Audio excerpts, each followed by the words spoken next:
The sun beat down on Willow Creek Park, where families laughed and dogs chased frisbees. Amid the cheerful chaos, a storm brewed near the old oak tree. Karen Miller, a woman known for her sharp tongue and sharper entitlement, stood with her arms crossed, gripping a worn wooden cane that didn't belong to her. Across from her was Tom Hargrove, a disabled Vietnam veteran, his weathered face taut with disbelief. The cane, his lifeline for mobility, was now a weapon in Karen's hands. It started over a trivial slight. Karen, impatient at the park's crowded coffee stand, had snapped at Tom for moving too slowly. His limp, a remnant of shrapnel wounds from decades past, made him an easy target. When he leaned on his cane to steady himself, Karen scoffed. "You're faking it for attention." Before anyone could react, she snatched the cane, waving it like a trophy. "If you're really disabled, prove it," she taunted. The crowd gasped, phones raised to record the spectacle. Tom's voice trembled with rage. "That cane's my legs, lady. Give it back." But Karen doubled down, her voice dripping with condescension. "People like you milk the system. I'm doing everyone a favor."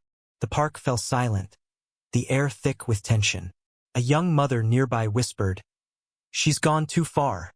A teenager shouted, "Give it back." But Karen stood firm, oblivious to the growing outrage. Tom, unsteady without his cane, stumbled but caught himself on a bench. His eyes burned with a mix of humiliation and defiance. "I fought for this country," he said, voice low but piercing. "I don't need to prove anything to you." The crowd surged closer, some yelling at Karen, others pleading for calm. A park ranger tried to intervene, but Karen's tirade drowned him out. She accused Tom of fraud, her words slicing through the air like shrapnel. Then came the turning point. A woman in the crowd, a lawyer named Sarah, stepped forward. She'd seen enough. "You've just committed assault and theft," she said coolly, her phone already dialing the police. Karen's smirk faltered as sirens wailed in the distance. The crowd parted as officers arrived, and Tom, still shaking, recounted the ordeal. Karen's protests grew shrill, but the evidence was undeniable. Dozens of videos captured her cruelty. The case went to court. Karen, expecting a slap on the wrist, was stunned when the judge's gavel fell. For emotional distress, theft, and assault, the judge declared, "You are ordered to pay $90,000 to Mr. Hargrove."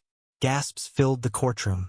Karen's face crumpled, her arrogance replaced by shock. Tom sat quietly, his cane back in hand, but his eyes held no triumph, only sorrow for a world where such cruelty thrived. Outside the courthouse, Tom leaned on his cane, staring at the horizon. The money couldn't erase the humiliation or the pain of being reduced to a spectacle. Karen, meanwhile, faced a community that shunned her, her reputation in tatters. The park, once a place of joy, now carried the weight of that day's ugliness. The story of Tom and Karen spread, sparking debates about justice, empathy, and accountability. Some saw Karen's punishment as fair, others thought it too harsh. But beneath it all lingered a bitter truth. A single act of cruelty had left scars no court could heal. What do you think? Did justice prevail, or did the punishment outweigh the crime? Share your thoughts on where accountability begins and community divides.